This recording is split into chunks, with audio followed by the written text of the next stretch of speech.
Prosa do Dia. Estamos ao vivo na Rádio Boa Vista FM. Hoje nós vamos ter uma aula bacana aqui de agronomia, viu, gente? Estou aqui com dois professores, tutores da Uniaselv, a faculdade aí que tem diversos cursos, inclusive agronomia, que o Francis de Oliveira está lá aprendendo para poder trazer mais informações aqui para você também.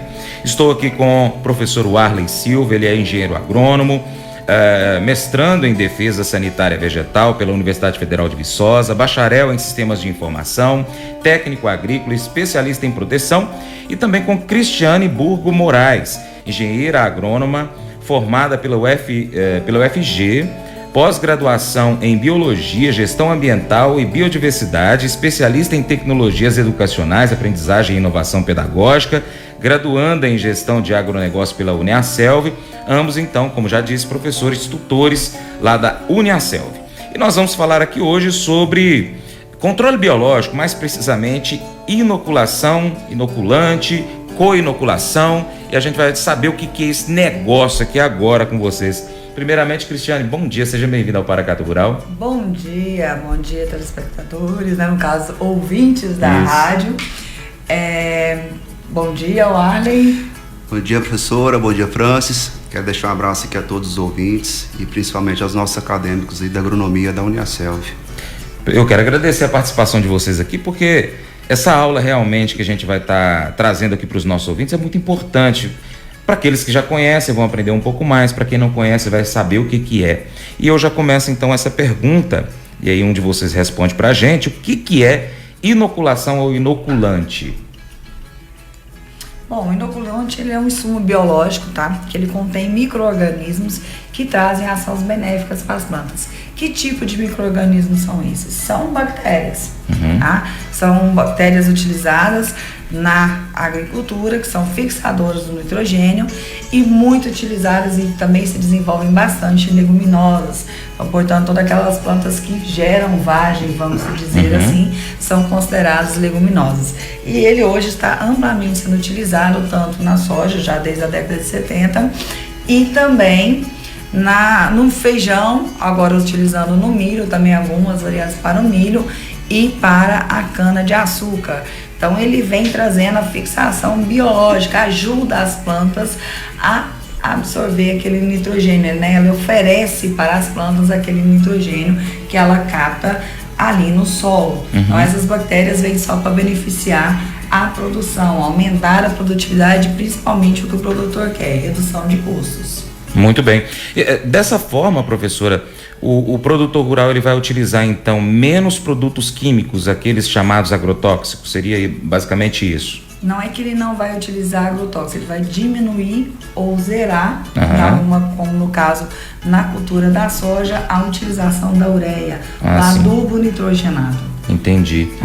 E aí acaba que diminui o custo. Diminui o custo. Então, o que ele gastaria lá 1.000 e tanto por hectare, por exemplo, que hoje vai bem mais do que isso, com a utilização de uma fonte nitrogenada, o custo dele seria em dosagens bem menores, em valores bem menores. Hoje está custando em torno, varia de R$1,30 até R$3, R$4, dependendo da marca do inoculante. E com 500 gramas a gente consegue utilizar, né, uma grande quantidade de sementes. Entendi. Quais são os micro-organismos, então, que podem ser usados aí como inoculantes, professor? Bem, Francis, nós temos aí diversas bactérias, né, mais comumente utilizadas. A gente tem o Bradyrhizobia, né, que utiliza aí para a inoculação da soja. Temos o Rhizobio aí mais utilizado para a cultura do feijão. E o milho também, né, a gente pode fazer essa inoculação. Nós utilizamos aí o Azospirilo. Lembrando que essas bactérias, elas vão formar aí nódulos nas plantas, né, e vão fazer um processo de simbiose. É uma troca mútua, onde a planta vai oferecer aí abrigo para a bactéria e a bactéria vai fazer a assimilação desse nitrogênio atmosférico e devolver para a planta. Então é uma associação benéfica onde ambas as culturas e os micro-organismos são beneficiados. Lembrando aí que hoje no setor agrícola, cerca de 80% aí do inoculante, né, a base de Bradyrhizobio, e a soja, toda essa inoculação, a soja não há necessidade de você fazer uma adubação posteriormente de cobertura de nitrogênio. Esse micro-organismo ele consegue suprir toda a demanda de nitrogênio que a planta tem no decorrer do ciclo dela. Já no milho é diferente, né? A gente tem a inoculação com azospirilo, só que ele não consegue fazer suprir toda essa demanda de nitrogênio que a planta tem, né? E acaba que ele tem que fazer mais adubações de cobertura, né? E também adubação no plantio, na adubação de base. Existe algum tipo de cuidado específico com esses insumos, né? Esses insumos biológicos, pelo fato de serem organismos vivos? Com certeza. Eles não suportam, principalmente, altas temperaturas. Uhum.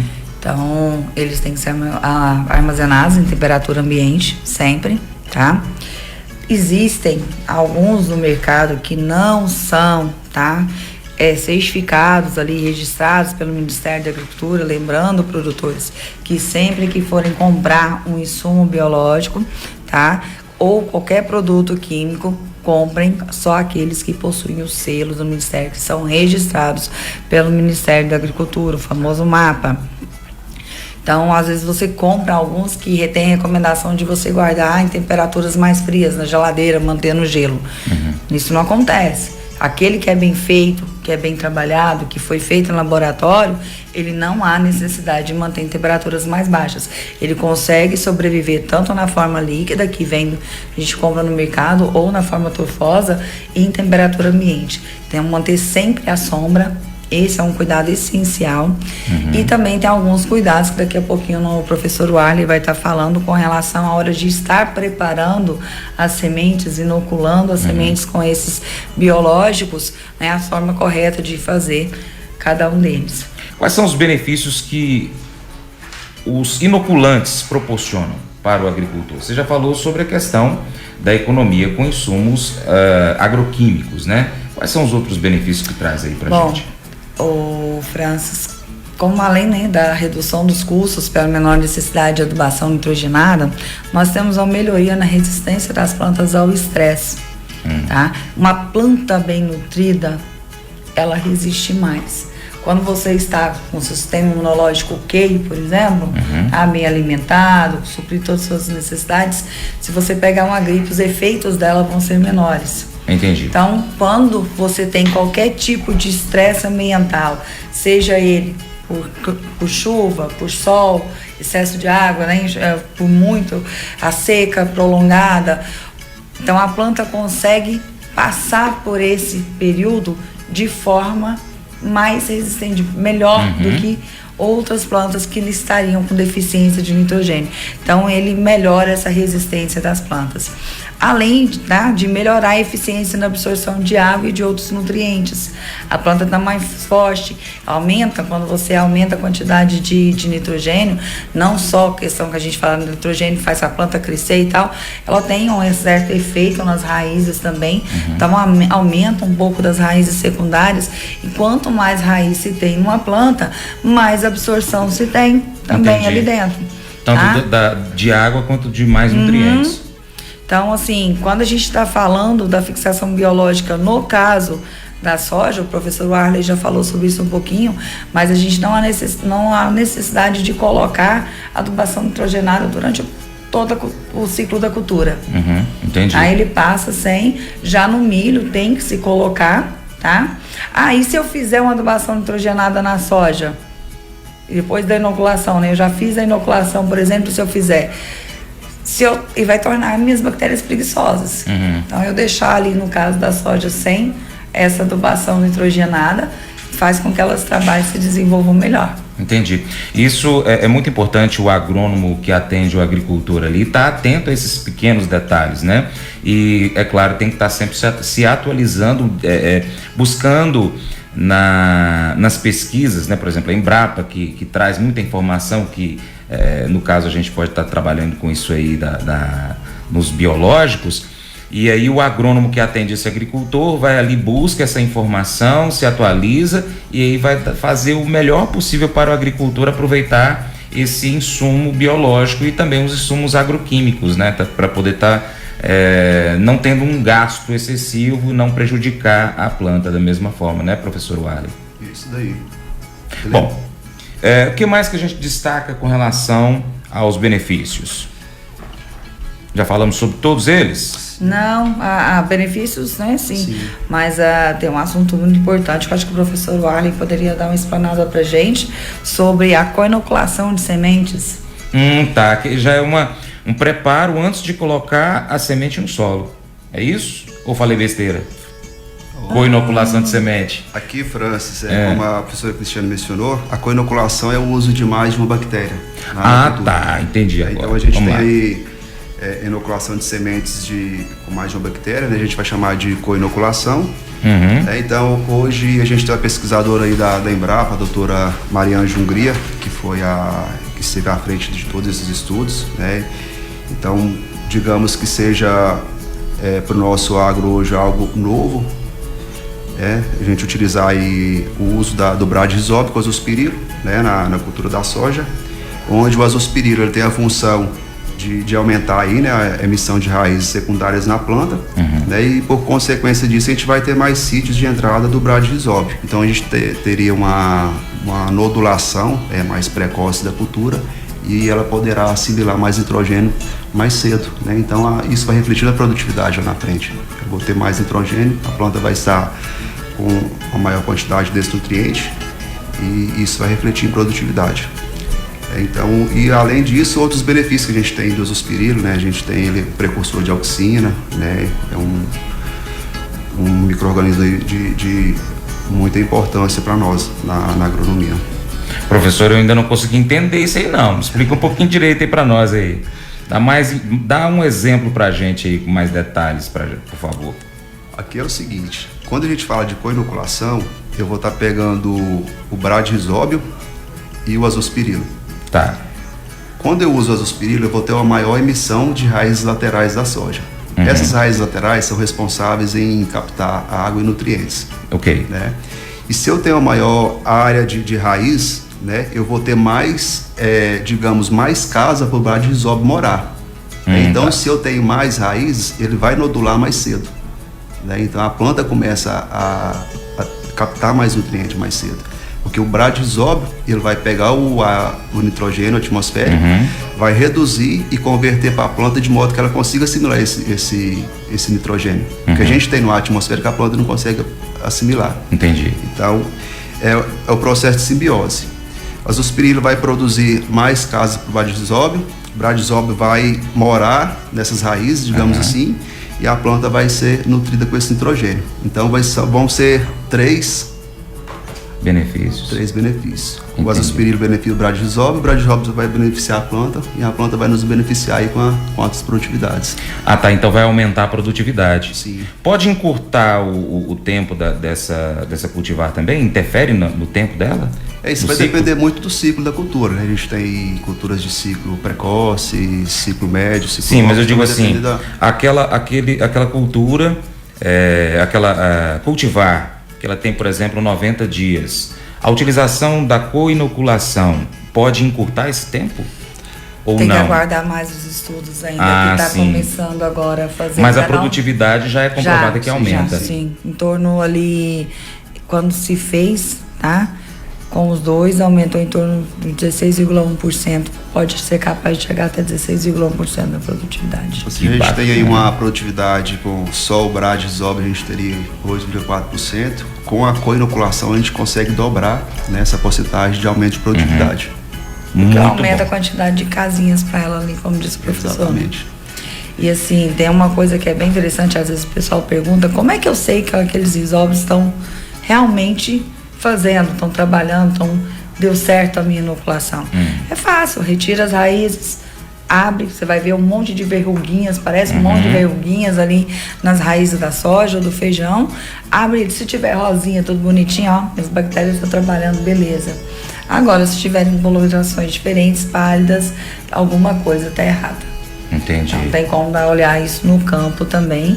E assim, para quem tem interesse em conhecer, é interessante dar uma olhadinha. E lembrando, né? Às vezes você tira algumas leguminosas na mesma área lá que nascem aleatoriamente, por exemplo, elas também vão ser, podem ser hospedeiras. Esses rizóbios, eles estavam na natureza. Não fomos nós, foram os pesquisadores que inventaram. São da natureza. E existe mais um monte de outras bactérias fixadoras de nitrogênio que se assimilam, né, e fazem esse processo junto com as raízes das leguminosas. Então, às vezes você tira uma leguminosa lá, também tem nódulos, então é porque ela também fixa no nitrogênio. Tá? E quando a professora fala aí desses micro-organismos, lembrando que o nosso azospirilo, ele é Azospirillus brasilense, é nosso, foi descoberto no Brasil, né, na Universidade Federal do Rio de Janeiro. Pesquisador da Embrapa passando pelo gramado e percebeu, né, que ficava algumas manchas verdes do gramado no período da seca.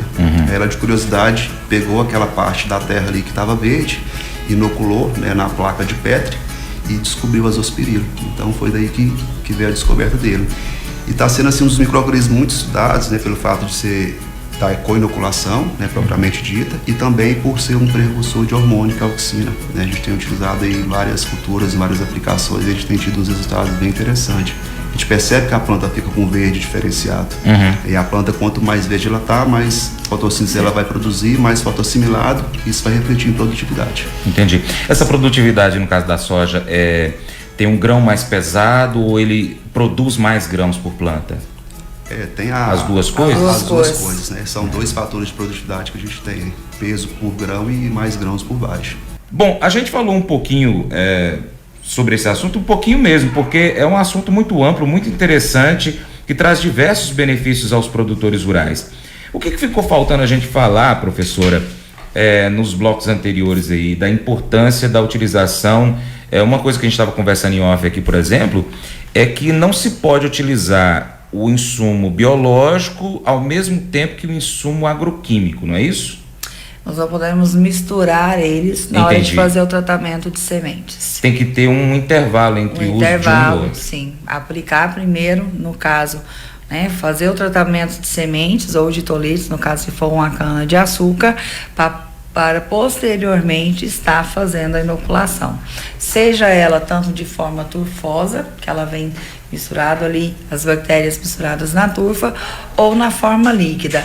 Ou ainda temos a opção de fazer via suco, a forma líquida via suco. Lembrando que via suco a dosagem ela tem que ser 3 vezes maiores do que seria no tratamento de sementes. Entendi. Fazer a inoculação ali junto com as sementes, tá? Professor, você tinha me falado aqui no intervalo também sobre a questão da quantidade de micro-organismos por ml. Explica esse detalhezinho aí pra gente aí, a importância disso. Bem, Francis, hoje a gente tem aí, que a gente chama de log do micro-organismo, né? Então, para bactérias, geralmente a gente tem uma quantidade de log de 10 à sétima, ou seja, cada ml eu vou ter em torno de 10 milhões de bactérias, que é a UFC, que é a unidade formadora de colônias. Então, assim, a quantidade de micro-organismos que a gente joga no solo é bem considerável. Entendi. Quem dera se todos fizessem o que deveriam fazer, né? Infelizmente a gente se perde muito. Por isso essa quantidade tão grande, tá? Porque muitos deles se perdem ou ficam no solo mesmo, vão fazer outras coisas por lá, né? Construir suas colônias por lá, mas a maioria se perde. São poucos que inoculam. Tem que ter a forma correta de fazer todo esse trabalho com esses biológicos, não é? Tem que ter as chamadas boas práticas de inoculação. Isso, tem que ter as boas práticas. Vou deixar o professor Arlen. Vamos lá, professor? Então, lembrando que hoje a gente tem diversas empresas, né, que produzem e fabricam esses inoculantes, né? Então é sempre bom o produtor se atentar, pegar uma empresa idônea, né, que seja registrada aí pelo MAPA, né, olhar bem o produto, se está dentro da validade, é outro fator importante. Se eles foram transportados e estão conservados de maneira adequada, né, desde a parte da logística até dentro da fazenda, é bom analisar essas questões. Né? Afinal de contas, a gente tem micro-organismos, né? São seres vivos, né? Então eles não resistem a altas temperaturas. Então é muito importante a gente ter todo esse cuidado no transporte e no condicionamento dentro da fazenda, né?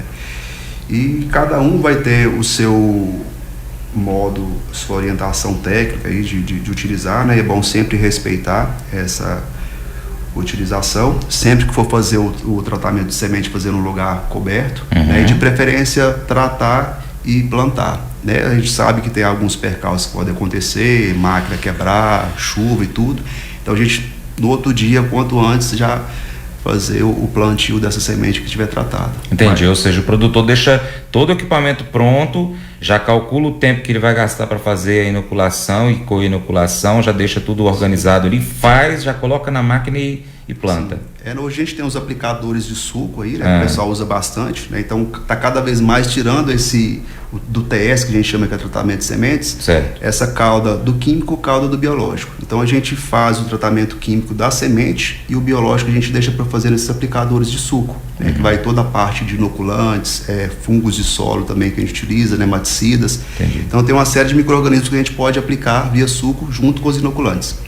E quando não tem esses equipamentos? Explica pra gente aí, professor Arley, como é que é feito? Quando não tem, o pessoal utiliza a aplicação via barra, né? Logo após o plantio, vem ali com o pulverizador e faz a aplicação, né? Por cima ali do plantio. Tá, a hora que a planta emerge, então, já faz essa aplicação? Que momento que é? Não. No caso, plantou, aplicou, né? Ah, seria tá. outra operação. Entendi, né? entendi. E tem a semente em si mesmo, você utilizar, né, ou o produto líquido, misturar na semente, que o líquido é mais fácil, você vai lá e mistura ele na semente e espera um pouquinho para dar uma secadinha e logo já vai plantar, sempre na sombra, tá? Ou a turfosa, usa a turfa, faz uma calda de açúcar, açucarada, em torno ali faz 300, 400 ml de calda para grudar aquela turfa, que é aquela, como se diz, entre aspas, uma terrinha, né, que vai grudar, que tá cheia de micro-organismos, e você põe ali nessa calda, né, 300, 400 ml de água, de 7 a 8 colheres de sopa de açúcar, faz essa solução, passa na semente, mistura essa turfa no meio. Não é bom misturar essa turfa direto lá dentro do tanque, eficiência menor, na plantadeira, é bom fazer separado, uma betoneira, alguma coisa, para ver realmente uma cobertura total daquelas sementes. Aí vai e planta. Então, quem não tem um maquinário pode fazer nessa forma manual mesmo, utilizando os produtos tanto líquido ou com forma de turfa. Que bacana. E quando a gente fala também da questão da concentração, né, a gente menciona aí que o produto comercial, um exemplo aqui de um produto que vem com concentração de 10 a 7, ele vai chegar com 10 milhões de micro-organismos por ml. Suponha que aconteceu algum imprevisto, a máquina quebrou, algum percalço durante o plantio. No outro dia, a gente, quando fala de perder log, a gente está perdendo quantidade de micro-organismos por ml. Suponha que hoje eu tenho 10 a 7, minha máquina quebrou, vou plantar só amanhã. Eu vou utilizar esse micro-organismo. Amanhã vai estar com 10 a 6, um exemplo. A gente já perdeu aí, vai para 1 milhão de micro-organismos. A gente perdeu de um dia para o outro 9 milhões. Porque é um micro-organismo, é um ser vivo, e a gente perde muita quantidade de micro-organismos de um dia para o outro. Por isso a importância de se fazer a aplicação, né, o tratamento e já plantar. Professores, muito obrigado pela participação de vocês. A gente extrapolou um pouquinho o nosso tempo aqui, mas tá bem aproveitado, tá? Quero agradecer demais a participação. A Cristiane tá lá em Unai, em Semana do Saco Cheio, né? Isso. Então tá aqui conosco essa semana, participando. Professor Warley, semana que vem vai estar aqui novamente. Possivelmente deve ser na terça-feira, né, professor? Sim, eu acredito que vai dar certo, gente. A gente vai estar continuando sobre esse tema de controle biológico, né? Que é muito importante, está muito, entre aspas, na moda, mas é algo que os pesquisadores estão descobrindo e avançando, porque está trazendo muitos benefícios, tanto para as plantas propriamente dita, para o meio ambiente e para o bolso do produtor rural, né? Resumidamente, são os 3 principais benefícios hoje, né, professor? Exatamente. Hoje, quando a gente fala de sustentabilidade, nós não conseguimos falar sem os 3 pilares, né? Econômico, social e ambiental. E hoje o manejo biológico é um caminho sem volta, né? Diante de esses altos custos de moléculas, muitos produtos faltando. Então a gente vem com o biológico para meio que suprir, mas jamais substituir. É uma coisa que a gente bate muito na tecla, que o biológico jamais vai substituir o químico. Quando chega em lavoura aí com dano econômico de insetos, o biológico não vai conseguir travar aquele dano. A gente tem que entrar com o químico e depois fazer o biológico. Lembrando que o biológico ele é sempre mais preventivo do que curativo.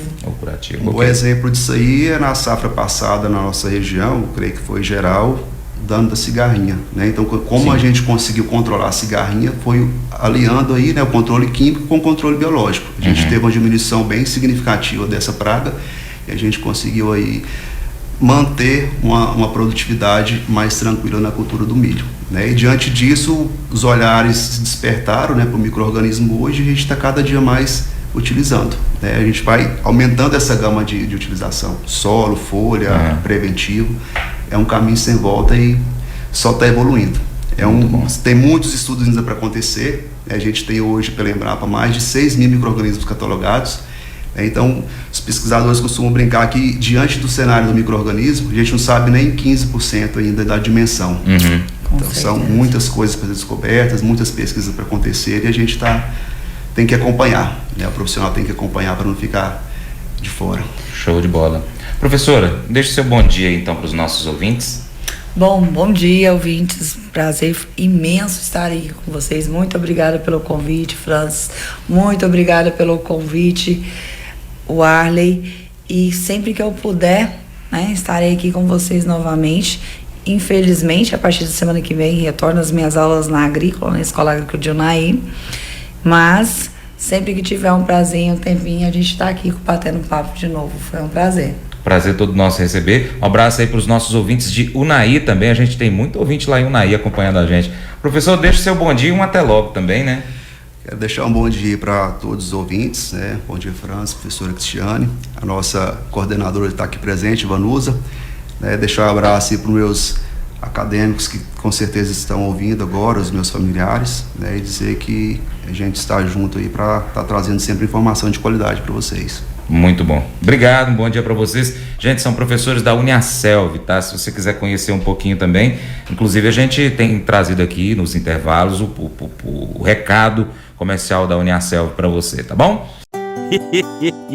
Mas eu vou dizer uma coisa pra você, viu? Se você quiser colocar propaganda sua aqui nesse programa, olha, eu vou dizer um negócio, você vai ter um resultado bom demais, senhor. Isso mesmo, é facinho, senhor. Você pode entrar em contato com os meninos ligando no telefone deles, é o 38, é o 991810123, bem facinho. É muito bom porque aí a sua empresa vai sair dentro de um programa que é ligado aí ao homem para a mulher do campo. É nós que vai estar assistindo e também vai ver sua propaganda. É bom ou não é, só?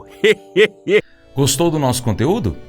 Vou pedir então para você compartilhar nas suas redes sociais. Manda o link para os seus amigos, nos grupos de WhatsApp, lá no seu Facebook, história do seu Instagram, pelo Telegram, por todos os aplicativos de mensagem que você tiver aí, tá bom? Desse jeito você ajuda a gente a chegar a mais lugares, informar mais pessoas e você se torna um importante apoiador do Paracatu Rural. Desde já, muito obrigado. Deixo aquele imenso abraço para você, inclusive para você que nos acompanha pela TV Milagro, também quem nos acompanha pela Rádio Boa Vista FM e ainda quem está ligado nas plataformas online do Paracatu Rural, o site paracaturural.com, youtube.com/paracaturural, no nosso Instagram, @paracaturural e no facebook.com/paracaturural. Também estamos em áudio no Spotify, Deezer, TuneIn, iTunes, SoundCloud e outros aplicativos de podcast. Abraço aí para os nossos amigos da Cocari. E lembre-se, hein? Curta, comente e compartilhe o nosso conteúdo nas suas redes sociais. No nosso YouTube, deixa lá um comentário dizendo de onde você é, para quem você quer que a gente mande um abraço. Em breve a gente vai estar mandando um abraço aqui novamente com os nomes das pessoas, tá bom? Seu Paracatu Rural então fica por aqui. Muito obrigado pela sua atenção. Você planta, você cuida, Deus dará o crescimento. Para minha esposa Paula, né?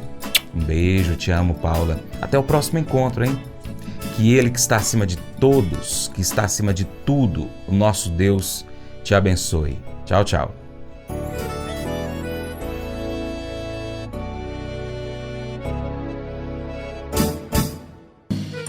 Acordo de manhã para prosear no mundo do campo, as notícias escutar. Vem com a gente em toda a região com o seu programa Paracatu Rural. Tem notícias, informação e o mais importante, sua participação. Programa Paracatu Rural. Programa Paracatu Rural.